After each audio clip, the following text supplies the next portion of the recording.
네, 안녕하십니까. 박PD입니다. 이번에 공부해서 가지고 온 종목은 한솔 테크닉스입니다. 제가 과거에 그 한솔 로지스틱스라고 해서 한솔그룹의 8개 상장 회사들 중에서 한 회사인 운송업체인 한솔 로지스틱스 공부해서 말씀을 드렸었는데요. 그때도 삼성 SDI 덕분에 한솔 로지스틱스의 매출이 증가한다. 이 부분을 중점적으로 말씀을 드렸었죠. 이번에 공부해온 한솔 테크닉스도 삼성전자의 매출 증가 그리고 여러가지 이런 수혜 때문에 한솔 테크닉스가 매출이 증가하는 부분, 이 부분을 제가 포인트로 공부를 해왔는데요. 그 부분 설명을 드려보도록 할게요. 한솔 테크닉스는 현재 주가는 이 정도 형성이 되어 있고요. 10,000원 정도 형성되어 있고 시가총액은 3천억이 좀 넘습니다. 그리고 안타까운 게 좀 배당은 없더라고요.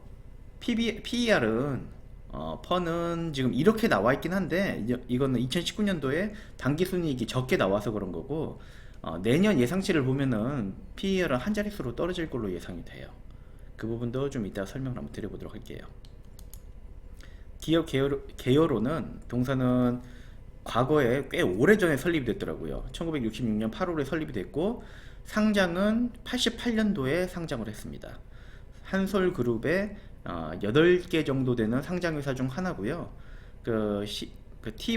TV나 가전제품의 핵심 부품인 파워 모듈 그리고 그 액정 디스플레이 모듈을 주력 사업으로 하고 있어요. 그런 위탁 제조 생산을 하고 있고요. 홍보 영상에서 이건 가져온 화면들인데요.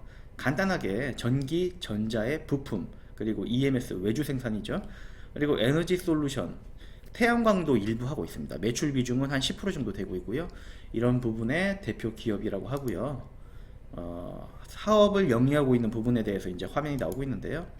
가전제품, 그 파워 모듈하고 디바이스, 그리고 TV의 파워 모듈, 그리고 액정 표시 장치, 그리고 모바일의 외주 생산, 그리고 무선 파워, 그 무선 충전 모듈이죠. 이런 부분 사업을 하고 있고요.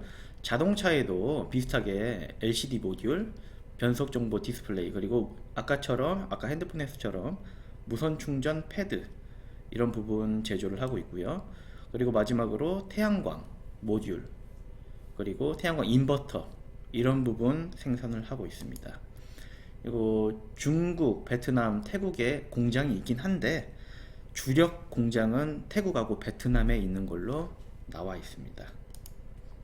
이건 20년 주가 차트인데 20년 동안에 보면은 2010년도에 가장 좋은 실적을 내면서 주가가 최고점을 찍었었어요.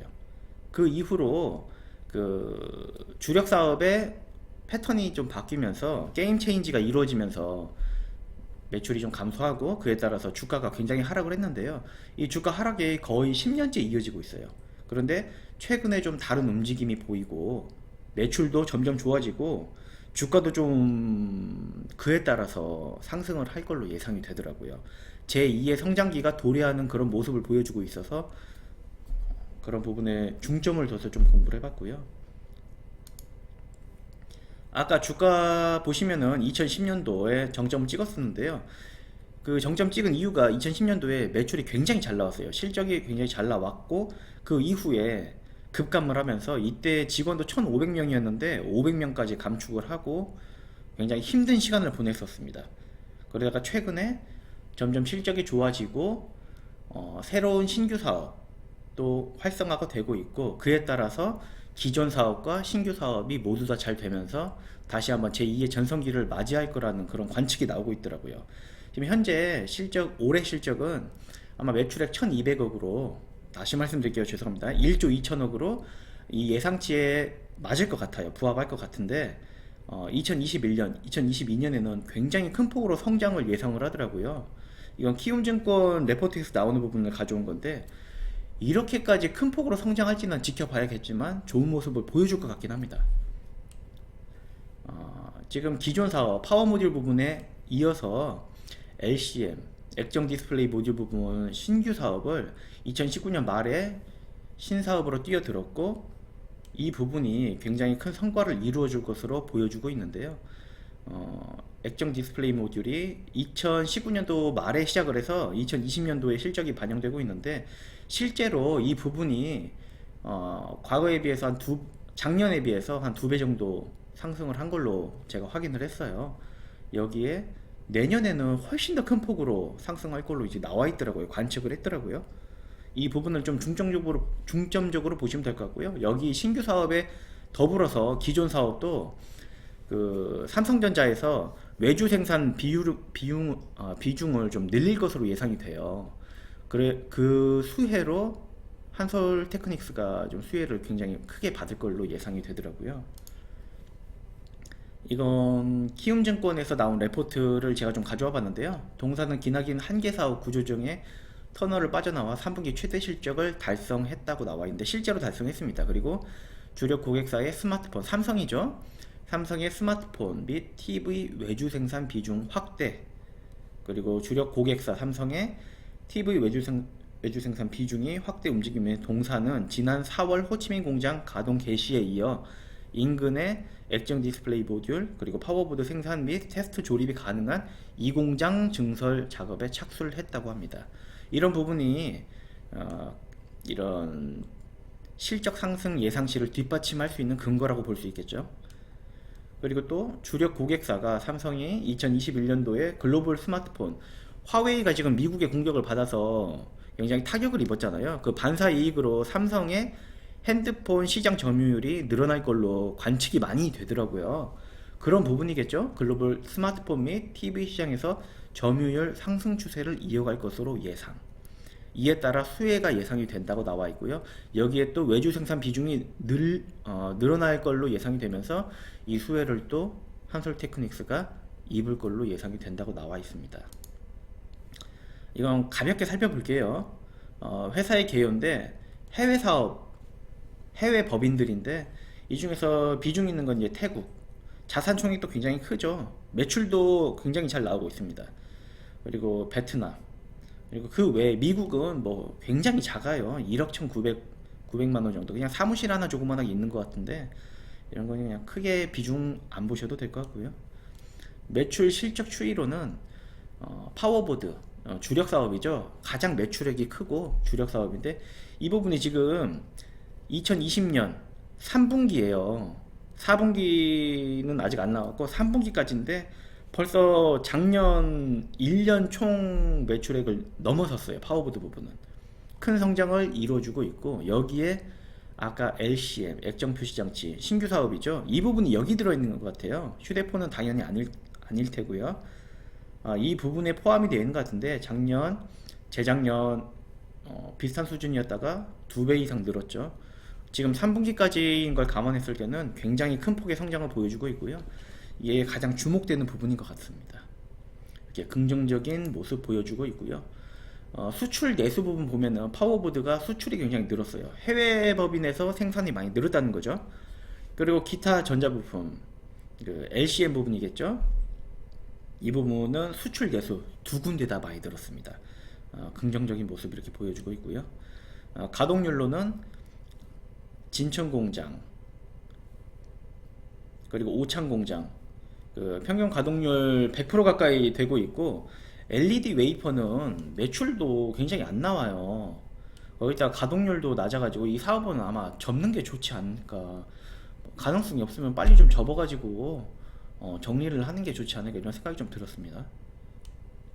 연구개발 활동으로는 그 홍보 영상에서는 연구개발 인력이 40% 된다고 하는데, 지금 현재 3분기 보고서에 나와 있는 걸로는 최근 보고서에서는 640명이에요. 총원이.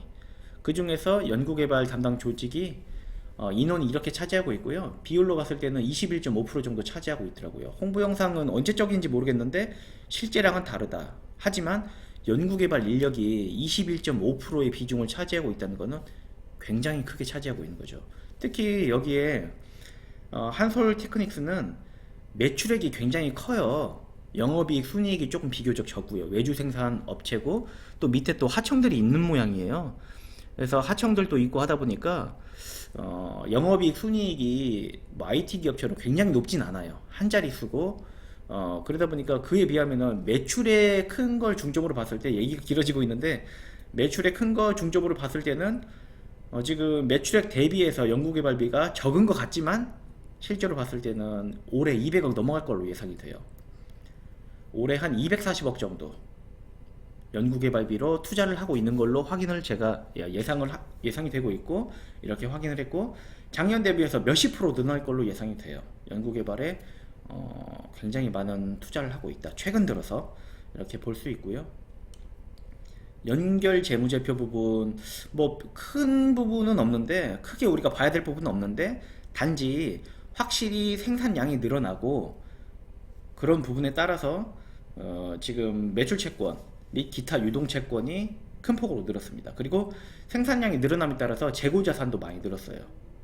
반대로 매입 채무 및 기타 유동 부채도 큰 폭으로 늘었습니다. 이게 공장이 많이 돌아가니까 납품을 받고 물건을 납품해주고 입금을 바로 받는 게 아니고 현금 결제로 바로 받는 경우도 있고, 어음으로 해서 60일 안에 결제받는 경우도 있더라고요.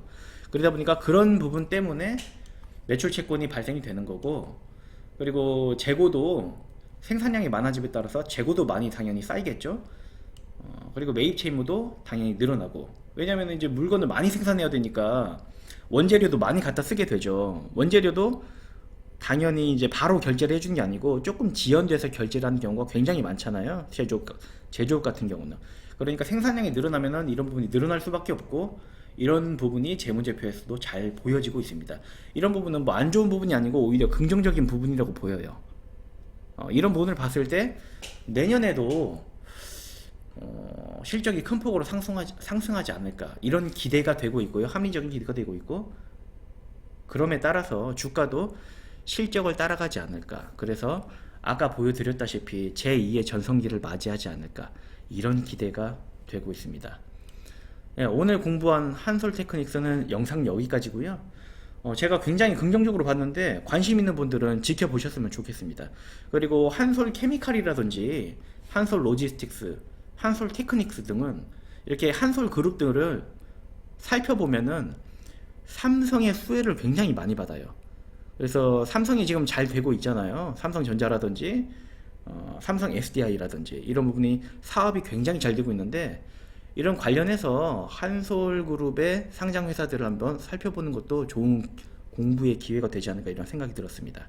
그럼 오늘 영상 여기까지였고요. 지금까지 저는 주식투자TV 박PD였습니다. 감사합니다.